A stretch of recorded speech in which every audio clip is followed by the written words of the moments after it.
ഇറാൻ്റെ സംഹാര താണ്ഡവം അതാണ് ഇപ്പോൾ നടന്നുകൊണ്ട് ഇരിക്കുന്നത്.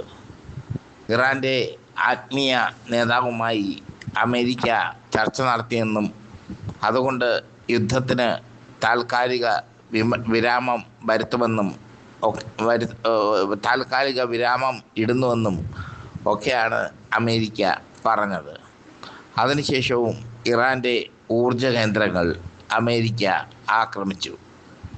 അമേരിക്ക പറയുന്നത് വിശ്വസിക്കാൻ ഇറാൻ ഇപ്പോൾ തയ്യാറല്ല. അതിന് മറുപടിയായി ഇറാൻ ബഹ്റൈനിലും UAE-യിലും ആക്രമണം നടത്തി. ബഹ്റൈനിലും UAE-യിലും നടത്തിയ ആക്രമണത്തിൽ 5 പേർക്ക് പരിക്കേറ്റു. ധിക്കാരപരമായ ആക്രമണം എന്നാണ് ഇതിനെക്കുറിച്ച് UAE പ്രതികരിച്ചത്. അമേരിക്കയോട് സഖ്യം ചേർന്ന് ഇറാനെതിരെ, അതായത് ഒരു മുസ്ലിം രാജ്യം മറ്റൊരു മുസ്ലിം രാജ്യത്തോട് സഖ്യം ചേർന്ന് ഒരു മുസ്ലിം രാജ്യം മറ്റൊരു മതത്തിൽപ്പെട്ട രാജ്യത്തോട് സഖ്യം ചേർന്ന് ഒരു മുസ്ലിം രാജ്യത്തെ ആക്രമിക്കുക എന്ന തീരുമാനമാണ് UAE ഇപ്പോൾ എടുത്തിരിക്കുന്നത്.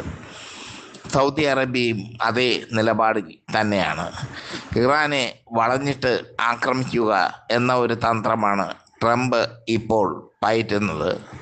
സൗദി അറേബ്യയുടെയും UAE-യുടെയും ബഹ്റിൻ്റെയും ഒക്കെ സഹായത്തോടു കൂടി ഒരു സഖ്യകക്ഷിയായി നിന്നുകൊണ്ട് ഇറാനെ ആക്രമിക്കുക എന്നുള്ള തന്ത്രം. പക്ഷേ ആ തന്ത്രമൊന്നും ഇറാൻ്റെ മുമ്പിൽ വിലപ്പോകില്ല എന്നുള്ളത് ഉറപ്പാണ്.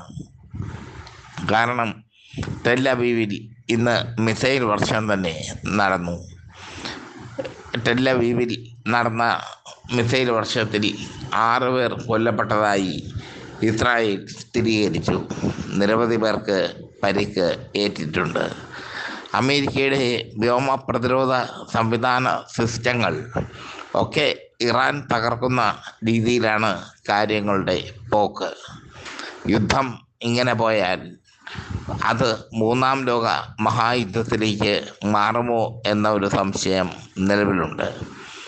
ഇറാൻ്റെ പ്രധാനപ്പെട്ട നേതാക്കളെ, ഖൊമൈനി അടക്കമുള്ള നേതാക്കളെ വധിച്ചപ്പോൾ അമേരിക്ക വിചാരിച്ചത് ഇറാൻ അതിവേഗം കീഴടങ്ങും എന്നായിരുന്നു. ലാർജാനി അടക്കമുള്ള നേതാക്കളെ വധിച്ചപ്പോൾ അമേരിക്ക ആഹ്ലാദ താണ്ഡവം ആടി. പക്ഷേ ഇപ്പോൾ ഇറാൻ്റെ താണ്ഡവമാണ് ലോകത്ത് നടക്കുന്നത്. ഇറാൻ്റെ കയ്യിലുള്ള മിസൈലുകൾ അമേരിക്കയുടെ ഹൃദയഭാഗത്ത് ചെന്ന് പതിക്കാൻ കഴിവുള്ളവയാണെന്ന് ഇറാൻ തെളിയിച്ചു. ആണവ ശക്തി മാത്രമേ ഇറാന് ഇല്ലാതുള്ളൂ. ഇറാൻ്റെ ആണവ ശക്തി കൂടി ഉണ്ടായിരുന്നെങ്കിൽ ലോകം പോലും കാണില്ലായിരുന്നു.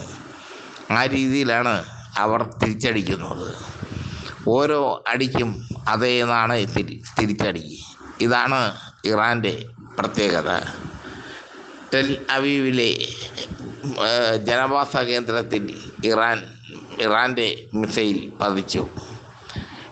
6 പേർ കൊല്ലപ്പെട്ടു എന്നാണ് ഇസ്രായേലിൻ്റെ സ്ഥിരീകരണം. അതിൽ കുഞ്ഞുങ്ങളും ഉണ്ടെന്ന് പറയുന്നു. സെൻറ്റിമെൻറ്റിന് വേണ്ടിയായിരിക്കും പറയുന്നത്. പക്ഷേ ഇറാനിൽ അമേരിക്കയും ഇസ്രായേലും കാട്ടിക്കൂട്ടിയെടുത്തു. ഒരു സ്കൂളിന് നേർക്ക് ആക്രമണം നടത്തി 200-ലേറെ കുരുന്നുകളെയാണ് കൊന്നൊടുക്കിയത്. അതിന് പ്രതികാരം ചെയ്തില്ലെങ്കിൽ ഒരു രാജ്യത്തിന് നട്ടലോടെ നിവർന്നു നിൽക്കാൻ ആവില്ല. എല്ലാ കണ്ണുകളും ഉറ്റുനോക്കുന്നത് ഇറാൻ്റെ പരമോന്നത നേതാവ് മുജ്തബ ഖൊമൈനിയാണ്. മുസ്തഫ ഖൊമൈനി എന്ന് മലയാള പത്രങ്ങൾ എഴുതും. മുജ്തബ ഖൊമൈനി എന്നാണ് ഇംഗ്ലീഷിൽ അദ്ദേഹത്തിൻ്റെ പേര്. അദ്ദേഹം റഷ്യയിൽ ചികിത്സയിലാണ് എന്നാണ് റിപ്പോർട്ട്. അദ്ദേഹം ഒരു അണുകിട പോലും വിട്ടുകൊടുക്കുന്നില്ല പാശ്ചാത്യ ശക്തികളുമായി. അമേരിക്ക യുദ്ധം നിർത്തുമ്പോൾ ഇറാനും യുദ്ധം നിർത്തും എന്നാണ് അമേരിക്ക കരുതിയത്. പക്ഷേ ഇറാൻ പറയുന്നത് തങ്ങൾ യുദ്ധം നിർത്തില്ല. യുദ്ധം തുടങ്ങിയവർ അത് അവസാനിപ്പിക്കേണ്ടി വരും. അതാണ് ഇറാൻ്റെ നയം. ടെല്ലവീവിലും ബഹ്റൈനിലും UAE-യിലും കണ്ടത് ഇറാൻ്റെ താണ്ഡവമാണ്, സംഹാര താണ്ഡവം.